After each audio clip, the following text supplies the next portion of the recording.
It is day 3, Monday. I got here on Friday. Headed over to the lot. As you may have noticed yesterday, when I said the guys were coming back, the trailer they were pulling did not have another machine on it. What happened was they just came back to get Tobias's truck.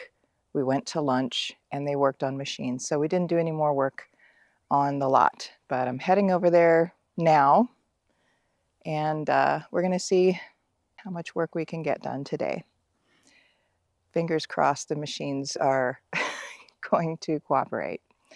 And I need to hook up my sewer hose because my gray tank is 2/3 full. So note to self, get that done today. Also, I'm going to call the propane company and see about getting like a small tank put on the land, what that would be, get a cost estimate for it, because driving somewhere to fill my tanks, it's an hour one way, and I'd like to avoid that if I possibly can.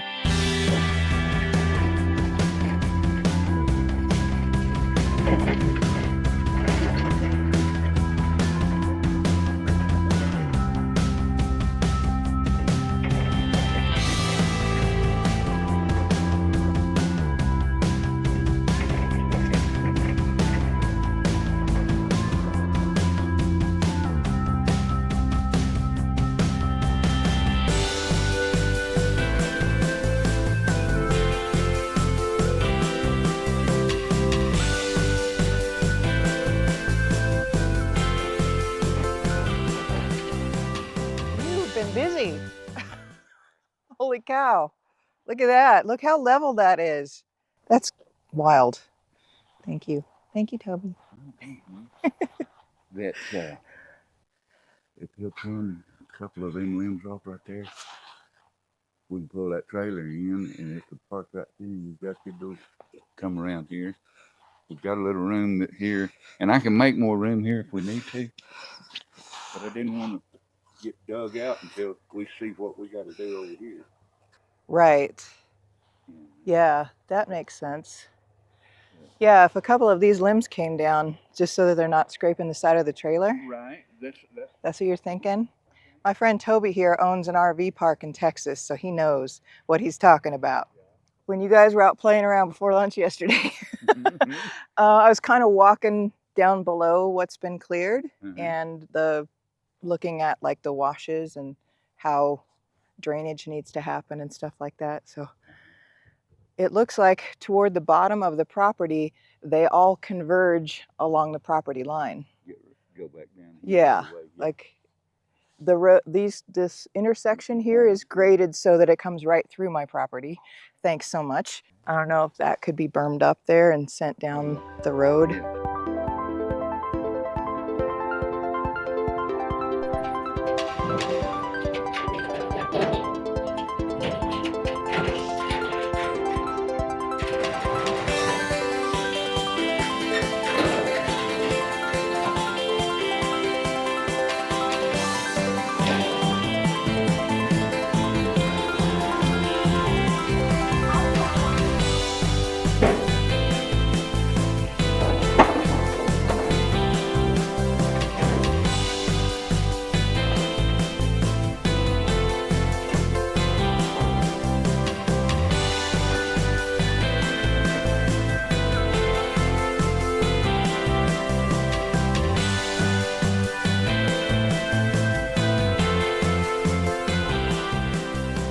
This here is my new friend Tobias. He has done amazing things with the trees here, and I've asked him to kind of walk around with me and talk about the different trees and shrubs and whatnot on my land. This one is an alligator juniper. This is my favorite tree up here. We have these alligator junipers. They're called that because you get up close and they're all scaly, like an alligator kind of. They are very, very hard wood. That's one thing. They're an evergreen. They smell absolutely wonderful. They do. People love to use them. I use them for firewood a lot, but with real good trees, you mill them. People make countertops and wonderful things for their appliances. And I try to preserve as many of them as we can. If they're alive like this, we want to just keep it going. And we came and we took all the ladder limbs off. People call them that sometimes because you can climb them like a ladder. All the Oh, lower branches. yeah. You might hear that around town. People saying the ladder limbs. That's what they're talking about. The lower limbs of a tree, and we take those off a lot of time for fire prevention. All around it right here, some of it's been taken out, but we've got this all over the mountain, and it is a weed basically. Gosh, we dug it out everywhere here, but you are going to have a problem where it's going to try and grow back just from a little chunk of the root. It'll try and grow back, and it spreads under the ground and just spreads everywhere. But it's a type of oak. It's I just call them oak shrubs. I don't know their actual name, but Yeah, I was noticing that the leaves are oak it tree is a type of shaped, but oak. it's not a tree, Yeah, so some of them do get really big. I mean, the fires have burnt, like we have fires like uh, every 100 years at least. There's going to be a big fire that takes a lot of things out, except sure. nowadays with people developing, there's fire departments to try and help with that, but they grow very slowly. So every here and there you'll find some of them that are real big and tall, but it's not as common. Most of them are small little shrubs growing back from fires. I Then mean, we this was have, absolutely covered. yeah, Absolutely covered yeah, in it. they're everywhere. Right behind you right here, it's a little baby sapling. I mean, bigger than a sapling now, but this is pinon, and it's almost like a pine tree looking kind of, except it's got very short needles. And I'll get pinon nuts from it. yes, they grow pinon nuts, and people make a bunch of different stuff out of that. You don't have any big ones on your property, I don't think. These will still Yet. make nuts if you take care of them. They'll still make a few of them. And there's lots of places to go to collect pinon nuts, though. Yeah, they grow all over this place. Okay, so then this other pine behind it. Right behind it, I mean, there's one right behind us right there, too. You got a few of them on the property, but that's ponderosa pine. Oh, ponderosa. Colorado ponderosa pine, and it's kind of invasive as well. It grows very quickly, and it's a very soft wood. It dies easily. We've actually got a problem right now in town with these beetles that are infesting a lot of the trees, and Yeah, you were saying I that. find them in pinon sometimes, and sometimes in juniper, but the pine, they love that pine. It's easy for them to get into. Is it easier for the beetles because of the drought conditions? Like if I wanted to help the ponderosa pines and the pinons on my property, could I like do one of those deep watering situations Absolutely. and If you strengthen get your it? trees to be healthier, they will be stronger. They'll be better at defending themselves. Awesome. There is a lot of trees around town that got infested after they were already dying. There was long droughts of, and if we get like a week of like rain real quick, the roots are super dry of, and they get soaked and they get waterlogged and they die. And so Yeah. that does happen too, and that makes it easy for them to get into. But yeah, if you take care of your trees, if they get healthy and strong, they'll naturally defend themselves a lot better. Let's see, are there any other trees on your property?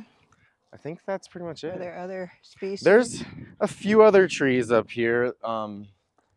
In this area we're at right here, it's not as common, but we have one seed juniper, and it's a long living hardwood like these junipers, and it's got flaky like bark, like it's long pieces. You can kind of strip it off in like flakes, kind of like long big flake. Like I don't know, flakes doesn't sound like the right word. Strips. Strips, just strips. Strips. Yeah, just strip it There you off go. in strips. So if you're out of paper, you just grab yourself some bark. Yeah. Good to go.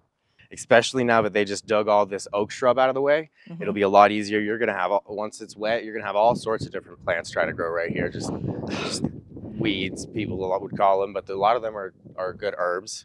We have mullein up here. Have you heard of mullein before? I have. They're a mullein tea. Yes, it's great for tea. It clears out your lungs. You can Okay. smoke it as well, and it's great for clearing out your lungs, and like mucus like binds together and you cough it up. And if you don't have any toilet paper and you're in the middle of the woods, Got to do it's what you got to really do. really soft. It's got nice big long leaves and it's extremely soft. And people use this toilet paper if you got to. All right. That's one option. We met Sammy in another video, didn't we? Sammy belongs to Tobias. He's my oldest son, my oldest boy. How many others do you have? I've got 5 other dogs. Currently, I've got 6 because I'm fostering one until I can find her a new home. But I've got 5 boys, but they get along pretty well. Yeah, Hi, buddy. What they're you a got pack. to say? And they keep the deer out of your. The deer don't get very close to me at all. Yeah. Yeah, I'm going to be looking into some four-legged protection / companionship too. Well, My there's cat will always hate it. people looking for dogs. Super cool. What a beautiful day. It is a beautiful day. I can't It's not believe too windy. how much you guys have done here just in a couple of days. And Those machines, they just get in there and they tear stuff up. And there's a burn pile. Let me zoom in. Gonna have a bonfire. Yeah, looking forward to that. We'll just have to wait for a good day where there's not much of a breeze, and we'll get over here with water tanks in a trailer because we have to have water on site, and you have to call. We'll call the sheriff's office and you just let them know the address and that you're having a controlled burn. We have to start it in the morning because they want it out by night. You're not supposed to have a controlled burn at night. Once it gets going, it'll get real hot. It'll burn quick, but we will want to start it earlier in the day. Lunchtime bonfire. Let them know when it's out. You gonna try and plant any fruit trees or any other like trees? You said you got I a black decided thumb. I do have a black thumb. I do. Historically, but maybe I can change that. I really want to just kind of live with it for a while and see all the seasons and have it kind of reveal to me what absolutely what I need to do. But I do want to, have some tomato plants or just some stuff. I want to grow stuff. I'll help you out with that. I'm a gardener. I love gardening. That would be fantastic. Absolutely. I've got thousands of seeds up for almost any type of plant right now. Oh wow, really? You could heal my black thumb. Yeah, that's we can amazing. get you some stuff that doesn't care if your thumb's black. we can do that for sure. That exists. I'm excited. I'm also learning about permaculture and berms and swales and all of that stuff. You made ponds? Yeah, I have. I'm going to be making one at my house. I'm actually working on a pump infiltration system for my friend Clarissa. She's a duck pond. Corey, with this mini right here, dug them a duck pond a little while back, and Sweet. She wanted to get ducks, and then she got them. And yeah, we're working on that right now. But yeah, I love making ponds. Absolutely. I like to go with my cast net, and there's a big population of goldfish that somehow got into our ponds here. They're multiplying like crazy. There's sometimes you can go to the pond up there and you can look at the top of the water and there'll be schools that are just like hundreds of them, and the top of the water will be all orange and shiny, and I'll take my cast net and go throw it out there and grab a bunch of them. They're intrusive, so we're allowed. Technically, you're not supposed to use a cast net for fishing anywhere. I mean, Tony and I do sometimes because they're invasive. They're not supposed to be there, and they're messing up the pond, actually. Right, the pond's stocked, right? Yeah, it's stocked with trout and catfish. And the catfish like to eat goldfish, but they don't eat them enough. Yeah, we should totally catch them and throw them in your pond. Well, yeah, they'll survive on their own. To eat mosquito larvae. Yeah, I'm sure they will. Yeah. And they multiply like crazy, and they're pretty. Yeah.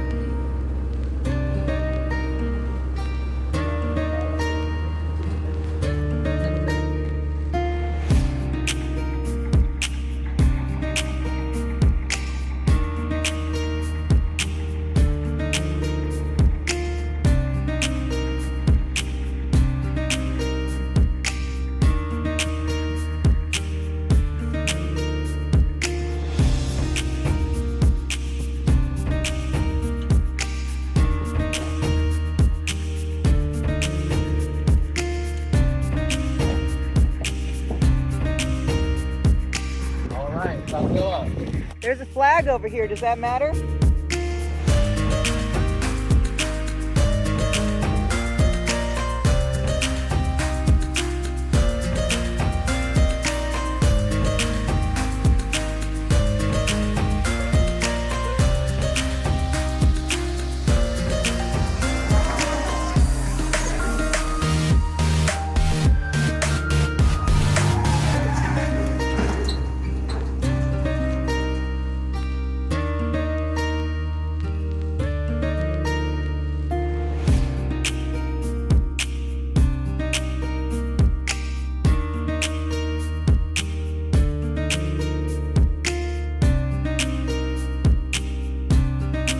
Trying not to die.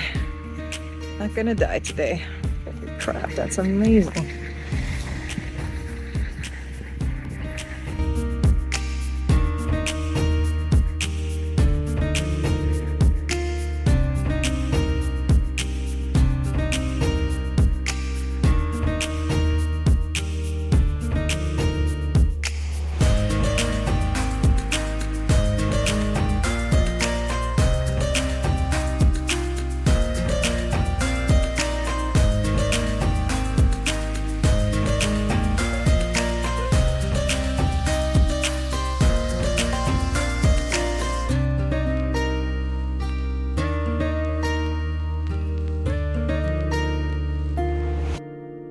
Good morning.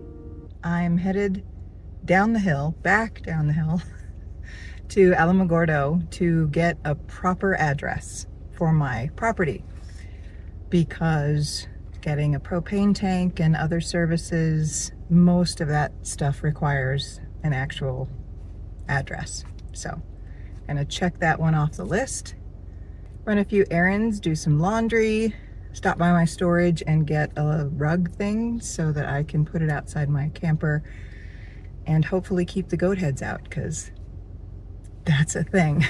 That's a painful, painful thing. What else? I'm gonna go get my mail in Cloudcroft, dump my trash. Did I say laundry? I have it written down, thankfully, because, you know, it's gonna be gone if I don't. Along the highway between Cloudcroft and the Sunspot Solar Observatory are planetary markers at scaled distances.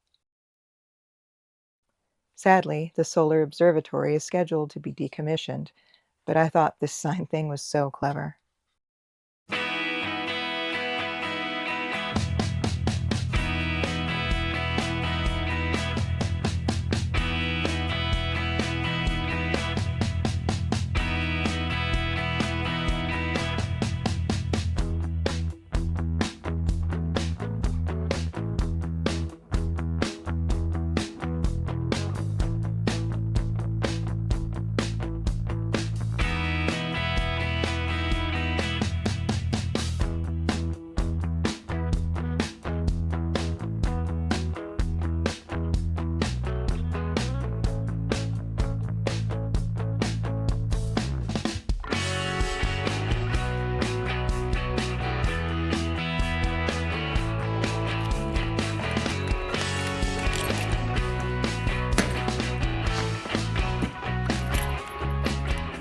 Mail acquired, but because I stopped and took pictures of signs, I'm gonna hit Alamogordo right at lunchtime to get my address. So I think I'm going to look around Cloudcroft and get familiar with this town.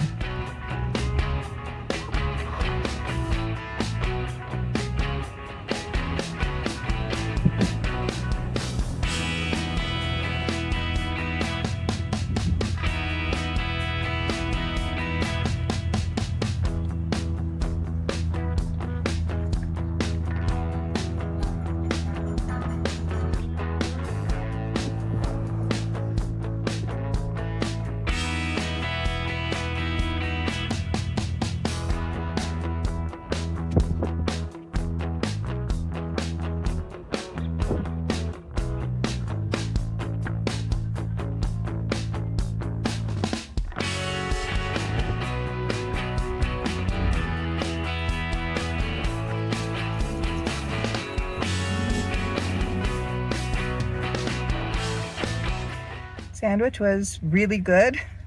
It is cold in Cloudcroft today. There's fire danger, high winds, winds blowing off of the snow.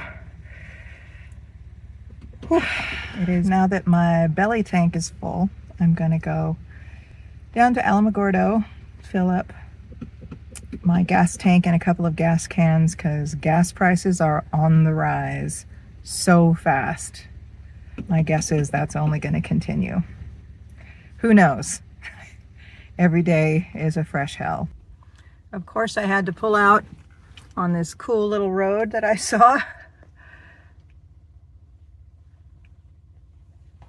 That white stripe way off yonder is White Sands National Monument. Such a striking landmark.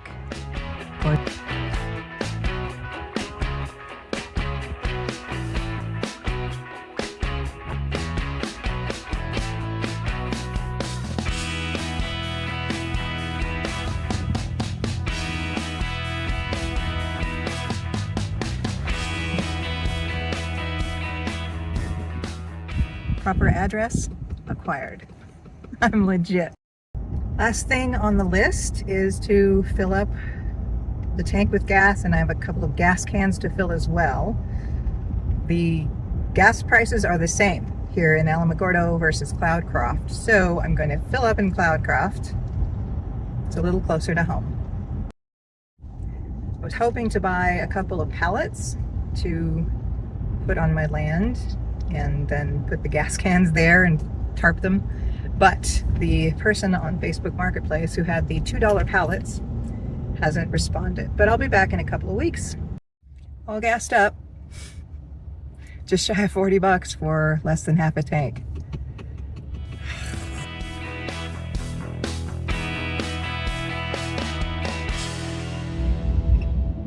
It's starting to sink in that this is my drive home. It's so beautiful.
Be sure to hit subscribe to see more of my future adventures.